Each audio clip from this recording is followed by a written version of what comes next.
নমস্কার সকল দর্শক বন্ধুদেরকে অনেক অনেক স্বাগত জানিয়ে শুরু করছি আজকের ভাগ্য দর্শন লাইভ ফোন ইন অনুষ্ঠান। যে অনুষ্ঠান দেখার জন্য আপনারা অধীর আগ্রহে অপেক্ষা করে থাকেন, আর যে মানুষটিকে দেখার জন্য সত্যি সত্যি আপনারা অধীর আগ্রহে অপেক্ষা করে থাকেন তিনি হচ্ছেন বিশিষ্ট জ্যোতিষতান্ত্রিক, হোরাতন্ত্রবিদ, হস্তরেখাবিদ, অ্যাস্ট্রো বাস্তু বিশেষজ্ঞ, রেইকি হিলার এবং ট্যারো কার্ড রিডার জ্যোতিষ মহাসাগর ডক্টর রণজিৎ শাস্ত্রী আদি।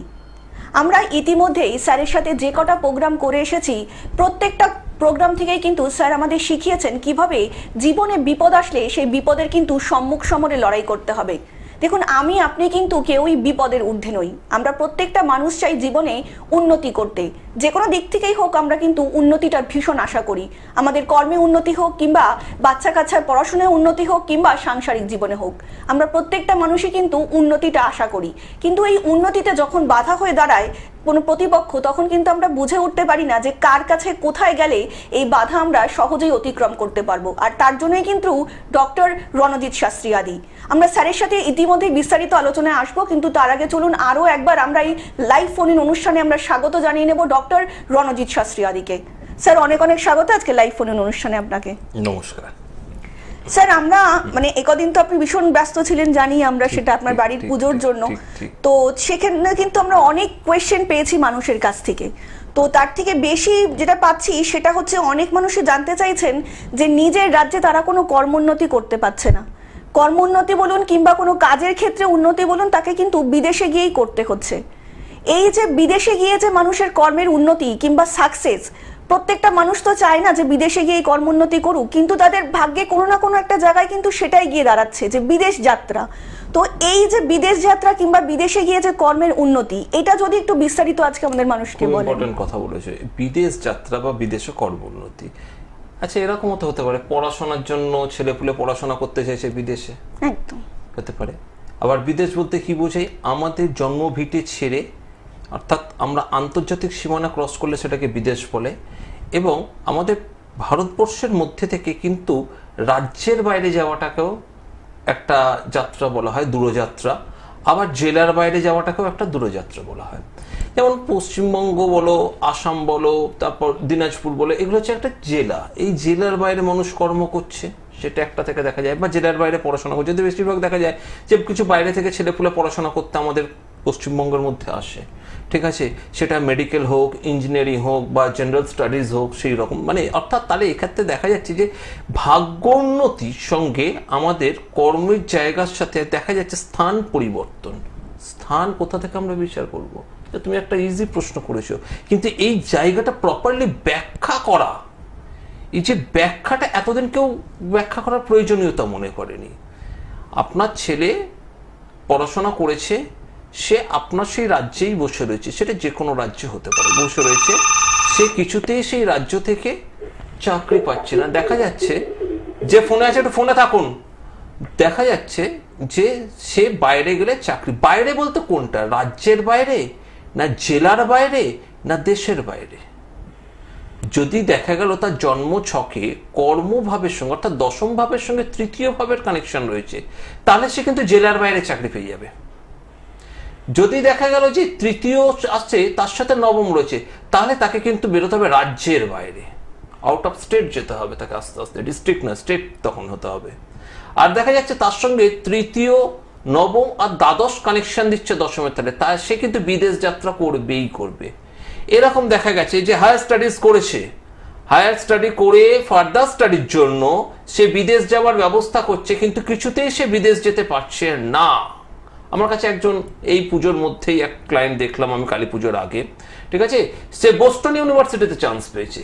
স্যার কিছুতেই আমার মুভমেন্ট আসছে না, আমি যেতে পারছি না, যেতে পারছি না। তাহলে আমি ওকে সঙ্গে সঙ্গে বলেছি, তোমার হাতে এই মুহূর্তে কি খুব বেশি ব্যয় হয়ে যাচ্ছে? দুমদাম করে বলছে হ্যাঁ স্যার কিছুদিন। বললাম দ্বাদশপতি, তুমি যাবেই যাবে, তাহলে দ্বাদশ দেবে ব্যয়, দ্বাদশ দেবে বিদেশ যাত্রা। এবার তুমি তাহলে কোনটা ধরবে বলো? তুমি বলবে ব্যয় হচ্ছে তো স্যার আমার খারাপ হচ্ছে। বাবা, একটা টাকা হেড আর টেল, যে হেড তোমায় যেতে হবে সেই টাকার টেল পজিশনটাই তোমাকে কিন্তু হারিয়ে দেবে। অর্থাৎ ব্যয়ের সাথে বিদেশ যাত্রা কানেকশন, যাবেই যাবে, তুমি বাইরে যাবেই যাবে, কানেকশন তোমার দিয়ে দেবে। কিছু প্রবলেমস হচ্ছিল, সেই প্রবলেমসগুলো একটা প্রতিকার দিয়ে দিলাম। আবার দেখা যায় যে রাজ্যের বাইরে যে কিছু শ্রমিক, লেবার ক্লাস মানুষগুলো যারা কায়িক পরিশ্রম, জন্মছকে শনি তুঙ্গস্থ, শনি খুব পাওয়ারে থাকে বলে কায়িক পরিশ্রম হবে। তাহলে ষষ্ঠ ভাব হচ্ছে আমাদের কম্পিটিশন, ষষ্ঠ ভাব থেকে আমরা পাবো হচ্ছে কায়িক পরিশ্রম, দাসত্ব ক্রিয়া। শব্দটা খুব খারাপ লাগলো, বাস্তব। আমরা কারোর অর্ডার সিটি মেনটেন করা মানে সেটাকে বলা হয় দাসত্ব ক্রিয়া। তো ষষ্ঠ ভাব থেকে আমাদের পরিশ্রমের জায়গাটা দেবে, এবং ষষ্ঠের সাথে যদি দেখা গেল তৃতীয়ের কানেকশন, তৃতীয় ষষ্ঠ, তাহলে তাকে শুধুমাত্র তার জন্ম ভিটেটুকু, তার জন্ম মানে ওই যে জায়গাটা, যে ডিস্ট্রিক্টটা, সেই ডিস্ট্রিক্টের বাইরে গেলে সে কর্ম পেয়ে যাবে। তো এরকম অনেক ক্যালকুলেশন আছে যা যে কেরিয়ার গ্রাফকে কিন্তু খুব সুস্থ এবং সুন্দরভাবে দাঁড় করানো যায়। কর্ম পাচ্ছি না, চাকরি পাচ্ছি না, কিছু পাচ্ছি না করে আমি আমার ঘরের মধ্যে বসে রয়েছি, সেই চিন্তা ভাবনা দেখতে হবে যে ঘরের মধ্যে বসে থাকারও যোগ আছে কিনা। অর্থাৎ কর্মের সঙ্গে ফোর্থ হাউস যদি কানেকশন দেয়, সে ঘরে বসে তার রোজগার হবে। দশম চতুর্থের কানেকশন তার ঘরে বসে রোজগার দেবে। কিন্তু ভাগ্য ভাবটা খুব ইম্পর্টেন্ট, নবমটা থাকতে হবে সবকিছুতে। ভাগ্য যদি ভালো না হলো, এবং কিছু গ্রহ অর্থাৎ কর্মকারী গ্রহ, যেমন আমি বললাম কায়িক পরিশ্রম যে করে তার লাগে হচ্ছে শনি। আচ্ছা, বিদেশ যাত্রার ক্ষেত্রে বিশেষভাবে গ্রহদেবের রাহু এখানে খুব ইম্পর্টেন্ট। এই সমস্ত গ্রহগুলো সাপোর্টিং দরকার পড়ে, সেই সাপোর্টিং যদি ঠিক না হলো তাহলে কিন্তু গন্ডগোল। ফোনের মধ্যে কেউ অনেকক্ষণ ধরে অপেক্ষা করছে, কি আছে ফোনে একটু দেখে নিন। ইতিমধ্যে উপস্থিত। নমস্কার, কে বলছেন? নমস্কার ম্যাম, নমস্কার। নমস্কার, হ্যাঁ বলুন, কে বলছেন? আমি অজয় ঘোষ বলছি, হুগলি থেকে। আচ্ছা, অজয় বাবু কার সম্বন্ধে জানবেন? আমি তো আমার বিষয়ে জানবো। আমি আচ্ছা, আপনার জন্ম তারিখ বলুন অজয় বাবু। ম্যাম, আমার জন্মদিনটা ঠিক সময়টা মনে নেই তখন। বাহ, খুব ভালো। সময়টা মনে নেই? একদম। বাহ, খুব ভালো কথা বললেন। সময় মনে নেই না তারিখ মনে নেই, কোনটা মনে নেই বলুন? না, সময়টা মনে আছে, রাত্রি 7:30, কিন্তু জন্ম তারিখটা বলতে পারবেন? হ্যাঁ, তারিখ বলতে পারবেন? না না, আমি ও আচ্ছা, ছেড়ে দাও, বুঝে গেছি। জন্মস্থানটা বলুন আপনার। আরেকবার বলুন। হুগলি। আচ্ছা, হুগলিতে। কিছু প্রশ্ন করবে না, তুমি কিছু প্রশ্ন করবে। দাঁড়াও, আমাকে একটু হোরাতন্ত্র নিয়মেই আমাকে ক্যালকুলেশন করতে হবে। আমার কিছু করার নেই, বুঝতেই পেরেছি ফার্স্ট কলার যেহেতু, সেই জন্য আমি আর কিছু বলবো না। আপনি যখন ফোন করে নিয়েছেন তখন আমি কিছু বলবো না। আমি যে প্রশ্নগুলো করবো সেই প্রশ্নের উত্তর দেবেন, ঠিক আছে? হ্যাঁ, জন্মবার কি বার ছিল? সোমবার ছিল জন্মবার। আপনি আপনার ইষ্টদেবকে স্মরণ করুন, একটি প্রশ্ন করবো তারপর উত্তর দেবেন। বলুন তাড়াতাড়ি, একটা সংখ্যা বলুন। সংখ্যা বলুন একটা। একটা ফুলের নাম, একটা নদীর নাম, নদীর নাম একটা। নদীর নাম ছেড়ে দিন। 5 আর ফুল জবা। আর হবে না, আমি বলে দিচ্ছি আপনাকে। এক্ষেত্রে প্রবলেমটা কি হচ্ছে, শরীর স্বাস্থ্য আপনার ভালো যাবে না, ঠিক আছে? শরীর স্বাস্থ্য নিয়ে বাধা বিঘ্ন, তার সাথে দিচ্ছে হচ্ছে চতুর্থ পতির সঙ্গে কানেকশন কেতুর দিচ্ছে, চতুর্থ কেতু। অর্থাৎ আপনি গুপ্ত শত্রুতা নিয়ে মানসিক অশান্তি ভোগ করছেন। শুনতে পেলাম না? একটু জোরে বলুন অজয় বাবু। করছেন, এবং তার সাথে আপনার আয় ভাবের উপর প্রভাব পড়েছে, আর্থিক দিকে কষ্টে রয়েছেন। কারণ আপনার জবাব এবং আমার হোরাতন্ত্রের গণনা এটাই বলছে, স্বাস্থ্য নিয়ে ভুগবেন, আর্থিক কষ্ট দিচ্ছে, আয় ভাবে প্রভাব, হঠাৎ রোজগারের জায়গা আপনার ডিস্টার্ব হয়ে গেছে, এবং গুপ্ত শত্রু। এই তিনটেকে কেন্দ্র করে আপনি আমার সঙ্গে কথা বলতে চাইছেন বোধহয়। এবার আমি আপনার কাছে শুনি আমি কতটা ঠিক বললাম। বিবাহকে কেন্দ্র করে এই যে বললাম, 4th হাউস কানেক্টেড হয়ে গেছে, মানে গৃহশত্রুতে আপনি জর্জরিত। বিবাহের কোনো কানেকশন পাবেন না, কোন রকম বিবাহিত জায়গা খুব সুখের পাবেন না, হবেই না তো। চতুর্থ আপনার শত্রু আপনার ঘরে আছে, আপনার গৃহশত্রু, ঘর থেকে আপনার সঙ্গে শত্রুতা হচ্ছে। আপনাকে প্রথমেই বলেছি গুপ্ত শত্রু নিয়ে কষ্ট পাচ্ছেন, হওয়া কাজগুলো হতে গিয়ে বাধা পাবে, ঠিক তো? বাধা তো হবে। এটা আমি আপনার জন্ম তারিখ সময় আপনার হাতও দেখতে পারলাম না, আপনাকেও দেখিনি। আগে কি কখনো আপনি আমার কাছে এসেছিলেন? এই প্রথম, তাই তো? এই প্রথম। জাস্ট এটা আমি হোরাতন্ত্র নিয়মে এই স্বল্প সময়ের অনুষ্ঠানে এতটুকু আলোচনা করে দিলাম। এটা নিমিষে প্রতিকার করা যায়, কোনো চিন্তার কারণ নেই। যদি সম্ভব হয় আমার সঙ্গে একবার ভিজিট করার চেষ্টা করুন, কিংবা অনলাইনে যোগাযোগ করুন, এটার প্রতিকার ব্যবস্থা করে দেব। ভালো থাকুন। আপনাদেরকে আরও একবার জানিয়ে রাখি, আমরা কিন্তু ইতিমধ্যেই এই লাইভ প্রোগ্রামে কিন্তু সত্যি সত্যি একটা অবিশ্বাস্য জিনিস দেখলাম। স্যার কিন্তু সত্যি সত্যি হোরাতন্ত্র প্রয়োগের মাধ্যমে এমন মানুষেরও কুষ্টি বিচার করে দিচ্ছেন যিনি হয়তো সত্যি সত্যি জানতে আগ্রহী যে আগামী পরবর্তী জীবন সেই মানুষটার কেমন যাবে। এবং আপনারাও যদি এই সকল সমস্যার সমাধান জানতে চান তাহলে কিন্তু অবশ্যই নিচে যে দুটো বুকিং নাম্বার যাচ্ছে 9874110320, এছাড়া 8276853043 নাম্বারে কিন্তু অবিলম্বে যোগাযোগ করতেই পারেন। আপনাদেরকে আরও একবার জানিয়ে রাখি, কলকাতা, বর্ধমান, দুর্গাপুর, আসানসোল, পুরুলিয়া, সিউড়ি, মেদিনীপুর, কৃষ্ণনগর, মালদা, শিলিগুড়ি, কোচবিহার এবং ত্রিপুরার এই প্রত্যেকটা জায়গাতেই কিন্তু আপনারা স্যারকে পেয়ে যাচ্ছেন। আপনারা আপনাদের পছন্দ মতন কিন্তু জায়গা বেছে নিয়ে অবিলম্বে কিন্তু স্যারের সঙ্গে যোগাযোগ করতেই পারেন। আপনার জীবনের যে কোনো রকম সমস্যার সমাধানের জন্যই কিন্তু সদা সর্বদা রয়েছেন ডক্টর রণজিৎ শাস্ত্রী আদি। আপনাদেরকে আরও একবার জানিয়ে রাখি, এমন অনেক মানুষ আছেন যারা হয়তো দূর থেকে স্যারের প্রোগ্রাম দেখছেন, একদমই তাই, দূর থেকে স্যারের প্রোগ্রাম দেখছেন কিন্তু স্যারের সঙ্গে কথা বলতে চাইছেন, জীবনে যে কোনো রকম সমস্যার সমাধান চাইছেন নিজের কিংবা নিজের প্রিয়জনের জন্য, তাদের জন্য কিন্তু স্যার সদা সর্বদা রয়েছেন।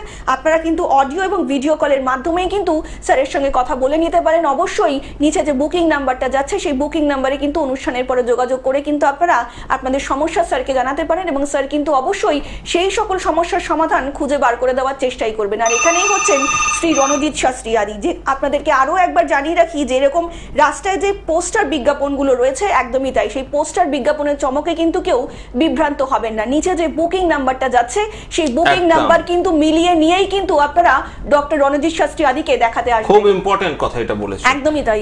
পোস্টার দেখলো রণজিৎ শাস্ত্রী লেখা আছে কিন্তু নাম্বারটা আমার না। রণজিৎ শাস্ত্রী অনেক ব্যক্তি হতে পারে, সেটা তো আপত্তি আমার কিছু নেই।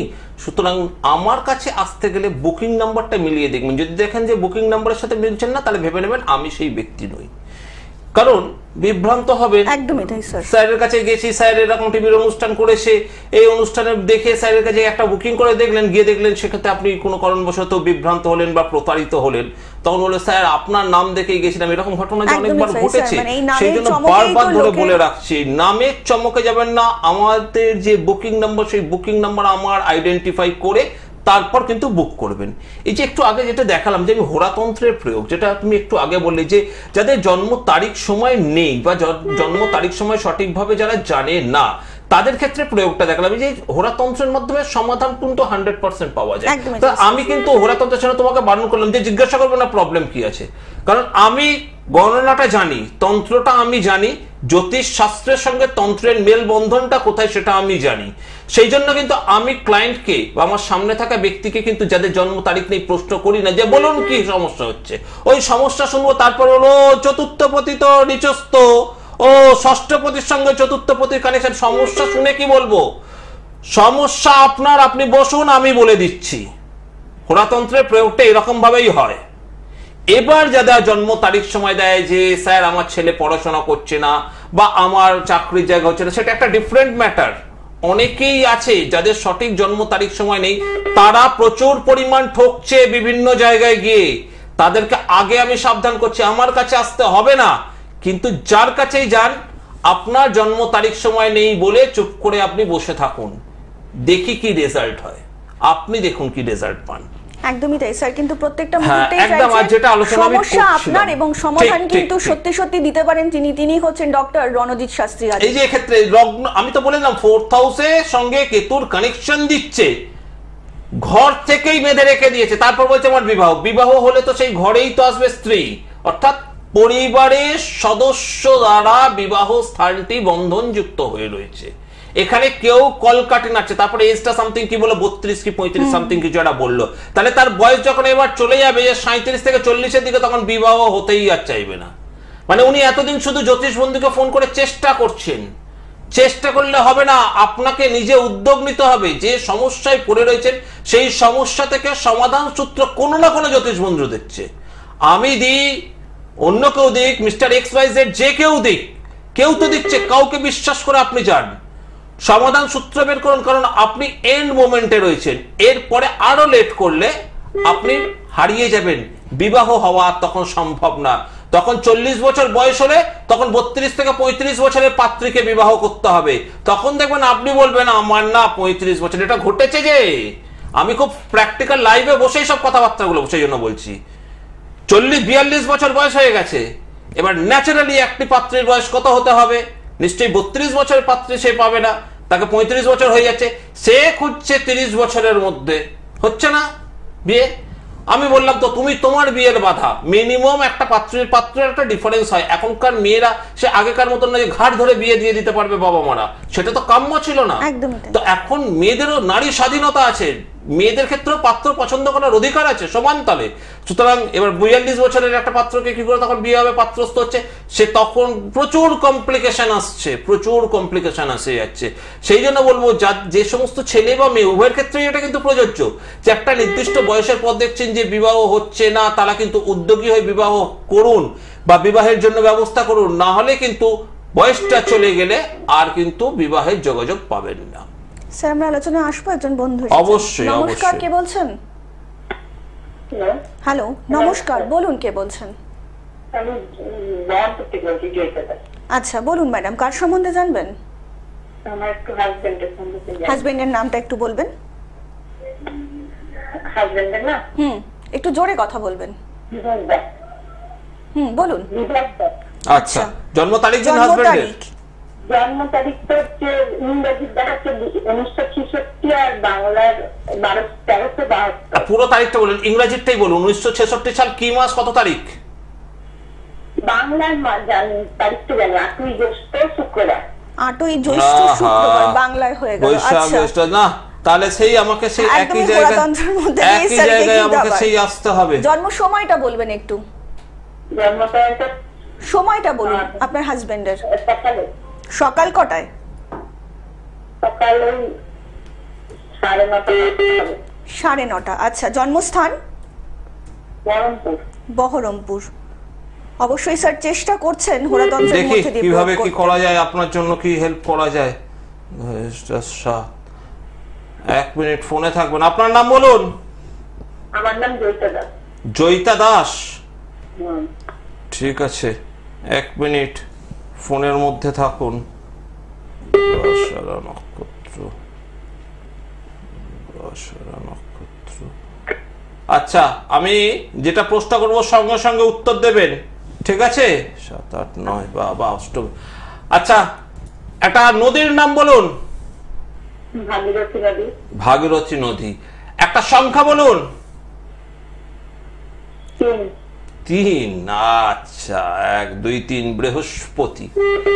আপনার হাজবেন্ডের যেটা একদম প্র্যাকটিক্যাল আমি এখানে পাচ্ছি সেটা হচ্ছে ভেনাসের ডিস্টার্ব, পরিবারে কোনো অশান্তি, মানে কিছুভাবে আপনার সঙ্গে আপনার হাজবেন্ডের মনোমালিন্য, ক্ল্যাশ বা বৃহস্পতির সংখ্যা রিলেটেড ব্যাপার, ইকোনমিক্যাল প্রবলেম, আর্থিক উন্নতি হচ্ছে না। দুটো পাবো, ভেনাসকে পেয়েছি আমি এখানে আর তার সাথে জুপিটারকে পেয়েছি। আর্থিক দিক ডেভেলপমেন্ট নেই, পরিবারের সাথে একটা বিরূপ মনোভাব আসছে কোনো কারণবশত। এরকম কি কিছু সমস্যা ভোগ করছেন? না, আর্থিকটাই বেশি পাচ্ছি। জুপিটারকে পাইছি, আমি বললাম তো ভেনাস আর জুপিটার এই দুটোকে পাওয়া গেছে। ভেনাস এখানে নিচস্থ দেখাচ্ছে, অর্থাৎ কাজকর্ম করে। শুক্র দেয় আমাদেরকে লিকুইড ক্যাশ, আর আমাদের জুপিটার দেয় আমাদেরকে স্থায়ী সম্পত্তি, স্থায়ী ক্যাশ, আর সম্পত্তি দেয় হচ্ছে মঙ্গল। এবার দেখা যাচ্ছে যে জুপিটার যেহেতু প্রভাব নেই আর ভেনাসটা যেহেতু নিচস্থ, সুতরাং লিকুইডেশন মানে টাকা পয়সা সচরাচর আসা, লিকুইড ক্যাশ মাইনে ঠিক না পাওয়া, পরিশ্রম করবে, পরিশ্রম মাফিক সেই পরিমাণ রোজগার করতে পারছে না, কিছুতে ইকোনমিক্যাল স্ট্যাবলিশমেন্ট পাচ্ছে না, অর্থাৎ দুটোই অর্থকারী গ্রহ ডিস্টারবেন্স। আর্থিক দিকটা আপনার বেসিক প্রবলেম হয়ে যাচ্ছে, তাই তো? শুনতে পেলাম না? আর্থিক দিক বেসিক প্রবলেম হয়ে যাচ্ছে। তা আমি কি করতে পারি বলুন? আমার করণীয় কি? বিচার তো করে দিলাম, আমার করণীয় কি বলুন? এটা কাটবে কিসে?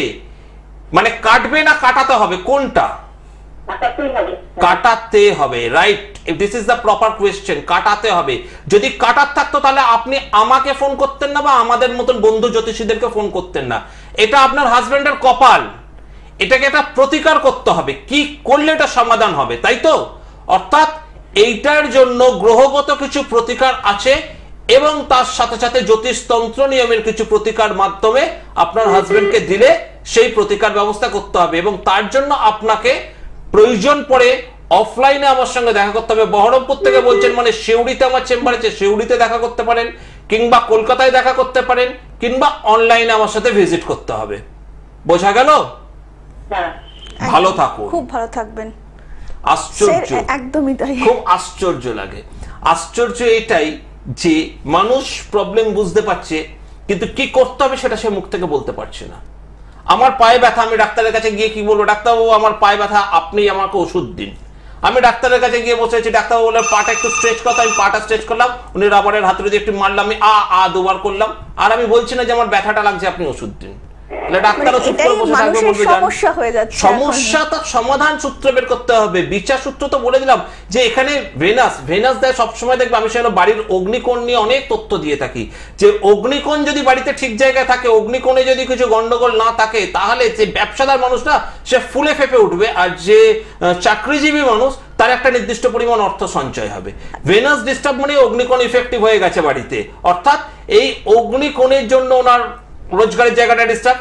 আর বৃহস্পতি হচ্ছে অর্থকে স্থায়ীভাবে রাখতে দেয়, আর স্থায়ী সম্পত্তি দেয় মঙ্গল। সম্পত্তির কথা আসেনি, স্থায়ী অর্থটাও রাখতে দিচ্ছে না বৃহস্পতি, 3 সংখ্যা বলেছে। তাহলে এই যে জায়গায় ক্যালকুলেশন আমার সঙ্গে হোরাতন্ত্রে মিলছে যে উনি আর্থিক দিক থেকে একদম ডিটোরিয়েট করে যাচ্ছে, এটার প্রতিকারটা তো ওনাকে করতে হবে, যে স্যার কি করলে আমি মুক্তি পাবো এর থেকে, সেই জায়গাটা ওনাকে জানতে হবে না। তার জায়গাটা যতক্ষণ না জানতে পারবে ততক্ষণ সমস্যা একই জায়গায় থাকবে, এবং দিন যত যাবে সেই সমস্যা আটকাতে থাকবে। আর এখানেই কিন্তু ডক্টর রণজিৎ শাস্ত্রী আদি স্যার কিন্তু প্রত্যেকটা মুহূর্তেই বলছেন যে সমস্যা আপনার, সমাধান কিন্তু স্যারের। শুধু সমস্যা শুনলে কিন্তু হবে না, সেই সমাধান এবং তার প্রতিকারের জন্য কিন্তু একটি সঠিক মানুষ আপনাকে অবশ্যই নির্বাচন করতে হবে, এবং যেটা পারেন তিনি হচ্ছেন ডক্টর রণজিৎ শাস্ত্রী আদি স্যার। আমাদের কাছে কিন্তু আজকে সময় একদমই অল্প, তো যাওয়ার আগে যদি দর্শকদের কিছু বলতে চান একটু। দর্শকদের বরাবর যা বলে এসছে আজকে তাই বলবো, যে চেষ্টা করুন আপনারা নিজেরা সচেতন হয়ে জ্যোতিষ বন্ধুর কাছে যাওয়ার। গিয়ে ঠকে যাচ্ছেন বা কারোর কাছে কাজ হচ্ছে না, এর কাছে ঠকেছে, অনেক ফোন এসছে আমার কাছে এরকম ঘটনাকে কেন্দ্র করে। একটা কথা শুধুমাত্র বলবো, সব জ্যোতিষ বন্ধু কিন্তু খারাপ নয়। আপনার হয়নি তার কাছে, সেটা আপনার দুর্ভাগ্য বা তারও দুর্ভাগ্য, কিন্তু তার মানে এটা না যে শাস্ত্রটি খারাপ। তো আপনাকে উদ্যোগ নিয়ে আপনার মতন করে এগোতে হবে, এবং সঠিক জ্যোতিষ বন্ধুকে বিচার করে যেতে হবে আপনার কাছে। ওই দুম করে সস্তায় পেলাম চলে গেলাম, তো তার কাছে গেলে তো দাদা ঠকবেন। ওই সস্তাটাকে একটু ছেড়ে একটু প্রপার ভ্যালুয়েশনে যান, দেখুন এই শাস্ত্র থেকে আপনি কিছু পাবেন। এটাই বলবো, এর বেশি আর কিছু বলবো না, কারণ দর্শক আমার অনেক বোঝদার দর্শক আছে, তাদেরকে বুঝিয়ে কিছু হবে না। তারা যখন ঠেকবে তখন তারা নিজেরা বুঝতে পারবে। আর এটাই হচ্ছে সবথেকে বড় জায়গা স্যার, যে মানে আমি তো আজ থেকে অনুষ্ঠান করছি না এই চ্যানেলে, বহুদিন ধরে করছি, বহু বছর ধরে করছি। আমি একই কথা ঘুরে ফিরে বলে আসছি, যে আপনাকে কেউ ঠকাতে তখনই পারবে যখন আপনি তাকে ঠকার সুযোগ দেবেন। অনেকে অনলাইনে আমার সঙ্গে কনসাল্টিং করছে, আমি যখন তার সঙ্গে কনসাল্ট করছি সে বলছে আগে আমি অমুককে দেখিয়েছি, তারা কিছুই বলেনি স্যার, তাদেরকে এত টাকা দিয়ে দিয়েছি। সেটা আপনার টাকা ছিল, আপনি দিয়েছেন, তো বলেনি তো আপনি তাকে টাকাটা কেন দিয়েছেন? তার উত্তর নেই। আমি আপনার অনুষ্ঠান দেখেছি, দেখে আপনাকে ফোন করছি, ভালো লাগলো, তাই এর বেশি আমি কি বলতে পারবো বলো তো? একদমই তাই স্যার, কিন্তু প্রত্যেকটা মুহূর্তেই বলার চেষ্টা করছেন জ্যোতিষ কিন্তু আপনার জীবনে একটু ছাতার মতন কাজ করে। আপনি কোন পদক্ষেপে কোথায় যাবেন কিংবা কতটা ছাতা আপনার মাথার ওপর প্রয়োজন সেটা কিন্তু প্রত্যেকটা সময় স্যার অবগত করাচ্ছেন আমাদেরকে। এবং আপনারাও যদি আপনার ভাগ্যের দিশা এবং দশা বদলাতে চান, অবশ্যই কিন্তু ডক্টর রণজিৎ শাস্ত্রী আদিকে কিন্তু অবশ্যই যোগাযোগ করতে হবে। তার জন্য কিন্তু আপনাদেরকে ডায়াল করতে হবে 9874110320 নম্বরে, এছাড়া 8276853043 নাম্বারে কিন্তু আপনারা অবশ্যই যোগাযোগ করতেই পারেন। স্যার আজকের মতন আমাদের কিন্তু এখানেই মানে অনুষ্ঠান শেষ করতে হচ্ছে, এবং আপনাদের সকলকে কথা দিয়ে যাচ্ছি দেখা হবে আগামী পর্বে। সকলে অনেক ভালো থাকবেন, নমস্কার, সুস্থ থাকুন।